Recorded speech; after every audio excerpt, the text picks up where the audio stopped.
बहू और बुलेट। घर के बाहर फट फट फट की जोर से आवाज हुई। सीमा को लगा कि पटाखे फूट रहे हैं। वो डर के मारे घर से बाहर निकली। देखा तो सामने योगेश यानी कि पतिदेव एक बुलेट बाइक पर बैठे हैं। अरे डर गई क्या? बाइक लेकर आया हूँ तुम्हें घुमाने के लिए। सच में? मुझे लगा पटाखे फूट रहे हैं। अरे पटाखे भी फूटेंगे और मिठाई भी बटेगी। माँ को तो बुलाओ। माँ भी बाहर आ जाती है। अरे योगेश बेटा, इतनी जल्दी आ गया? और ये गाड़ी किसकी है? साहब की है? हाँ माँ, तुम्हारा बेटा साहब से कम है क्या? मेरी ही है। अरे बेटा, इतनी बड़ी गाड़ी ले ली, इससे तो तू घोड़ा ही ले लेता।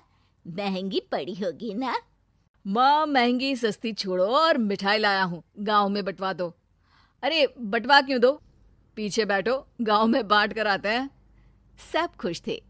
योगेश गांव के बाहर एक कोयले की खदान में मजदूरी करता था। मेहनत और अकल से उसने वहां ठेकेदारी का काम सीख लिया और सूझबूझ से ठीक ठाक पैसा बनाने लगा। गांव में बात फैल गई कि योगेश के घर धमाका गाड़ी आई है।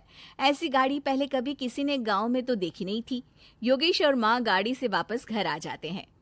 बेटा, बाबूजी ऊपर से देख रहे होंगे और आशीर्वाद भी दे रहे होंगे तुझे।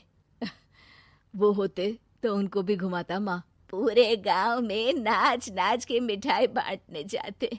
जैसे मैंने नाच नाच के बांटी थी जब वो अपने लिए एक साइकिल लेकर आए थे। बस बस, बाबूजी दो बात भी सुनाते कि फटफट वाली फटफटी ले आया। सीमा आगे कहती है, अपने लिए तो ये गाड़ी ले आए और मेरे लिए? अरे ये गाड़ी तुम्हारे लिए ही तो है। पक्का मेरे लिए है? अरे पक्का तुम्हारे लिए है। अगली सुबह जब योगेश सो रहा होता है तो उसे बाहर से गाड़ी की आवाज आती है। वो घबरा कर चिल्लाता है, चोर चोर, मेरी गाड़ी ले जा रहा है, चोर चोर। माँ भी जागती है और योगेश के साथ दरवाजे की तरफ भागती है। जैसे ही दोनों बाहर निकलते हैं तो देखते हैं कि सीमा गाड़ी चला रही है। अरे बहू, नाक कटवाओगी क्या? ये क्या कर रही हो? अरे गिर जाओगी, ये क्या कर रही हो तुम? सीमा गाड़ी को रोक कर कहती है, सारे गांव में घुमा लाई, कहीं नहीं गिरी। क्या? सारे गांव में घुमा लाई? अरे लोग क्या कहेंगे बहू? सोचा क्या एक बार? यही कहेंगे कि कितनी अच्छी गाड़ी है। अरे तुम्हारे बारे में। हाँ, कहेंगे ना कि देखो कितनी अच्छी गाड़ी पर बैठी है। बहू गाड़ी रखकर योगेश और सासू माँ के पास जाती है। तुमने कब गाड़ी चलाना सीखा? हमारे बाबूजी के पास पुरानी स्कूटर थी, सीख ली। फिर स्कूल में एक मास्टर जी भी ऐसी ही गाड़ी लेकर आते थे, उन्होंने सिखा दी। हाँ हाँ, स्कूल के मास्टर आजकल यही सब तो सिखा रहे हैं। पढ़ाई का कुछ सिखाते तो कुछ भला होता। अरे बहू, अब गाड़ी मत चलाना। हमारे परिवार में कभी किसी औरत ने पीछे से आगे की सीट पे आने की हिम्मत नहीं की है। तुम भी मत करना, समझी? जी समझ गई माँ जी। सीमा सास की बात सुनकर चुपचाप रसोई में जाकर उदास होकर खाना पकाने लगती है। सास सुबह सुबह मंदिर से पूजा करके लौट रही होती है। तभी उसे दो औरतें रोक लेती हैं और कहती हैं, अरे बहू को थोड़े अच्छे लक्षण भी सिखा दो। गाड़ी चलाने निकली थी, गांव की मर्यादा का कोई ख्याल नहीं है। वही तो। अरे पैसे आने लगे हैं तो क्या मतलब कि किसी रीति रिवाज को नहीं मानोगे? अरे समाज में रहना है तो समाज के ढंग से ही रहना पड़ता है। अरे लाज भी नहीं आई बहू को? चूल्हे चौके से निकलकर सीधे गाड़ी लेकर चौराहे चबूतरे नाप लिए, फट फट फट करते हुए। अरे कुछ कह देना उसे। अरे ये क्या कहेगी? बूढ़ी सास है, इनकी थोड़ी ना चलती होगी घर में। हाँ, बहू की ही चलती होगी, मर्जी भी और गाड़ी भी। सास सब सुनकर घर आती है और बहू को चिल्ला के बुलाती है, अरे नाक कटवा दी सबके सामने गाड़ी चलाकर। औरत जात गाड़ी नहीं चलाती। शहरों में तो 4 पहियों वाली गाड़ी भी चलाती हैं और हेलीकॉप्टर, हवाई जहाज भी। शहर में थोड़ी ना रहती हो मैडम साहिबा।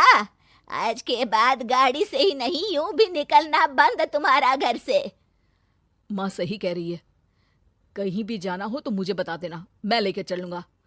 आज माँ को तुम्हारे कारण कितनी बातें सुननी पड़ी। इतना कहते हुए योगेश वहां से चला जाता है। बारिश की वजह से कारखाने के रोड पर कीचड़ रहता है, इसीलिए योगेश गाड़ी घर रख कर जाता है और किसी से लिफ्ट लेकर कारखाने पहुंचता है ताकि नई गाड़ी गंदी ना हो। लेकिन शाम को इतनी तेज बारिश होती है कि उसे वापस आने का कोई साधन ही नहीं मिलता। बारिश बढ़ती जाती है। रात के 11 बज जाते हैं। रास्ते में एक नदी का ब्रिज है। अगर उस पर पानी आ गया तो योगेश कारखाने में ही फंस जाएगा। पूरी रात भूखे प्यासे बितानी पड़ेगी। घना अंधेरा, बिजली की कड़कड़ाहट और तेज बारिश। राजेश डर भी रहा था, ठंड से कांप भी रहा था। तभी उसे रोड से आती हुई एक रोशनी दिखती है। वो देखता है कि उसके सामने एक बाइक आकर खड़ी हुई है। वो ऊपर वाले को धन्यवाद देकर उस बाइक वाले आदमी की तरफ बढ़ता है, पर पास जाकर देखता है तो भौचक्का रह जाता है। सीमा, तुम यहाँ इतनी बारिश में गाड़ी पर? पहले बैठो तो, नदी ब्रिज पे आ जाएगी तो जाना मुश्किल हो जाएगा।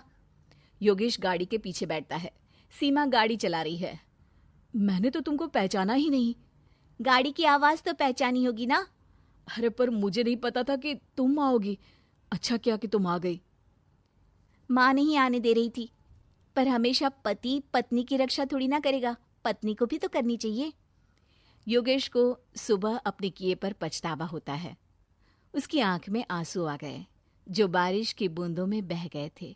उसके बाद सीमा को सास ने और योगेश ने खुशी खुशी समाज की सीमा लांघने की मंजूरी दे दी।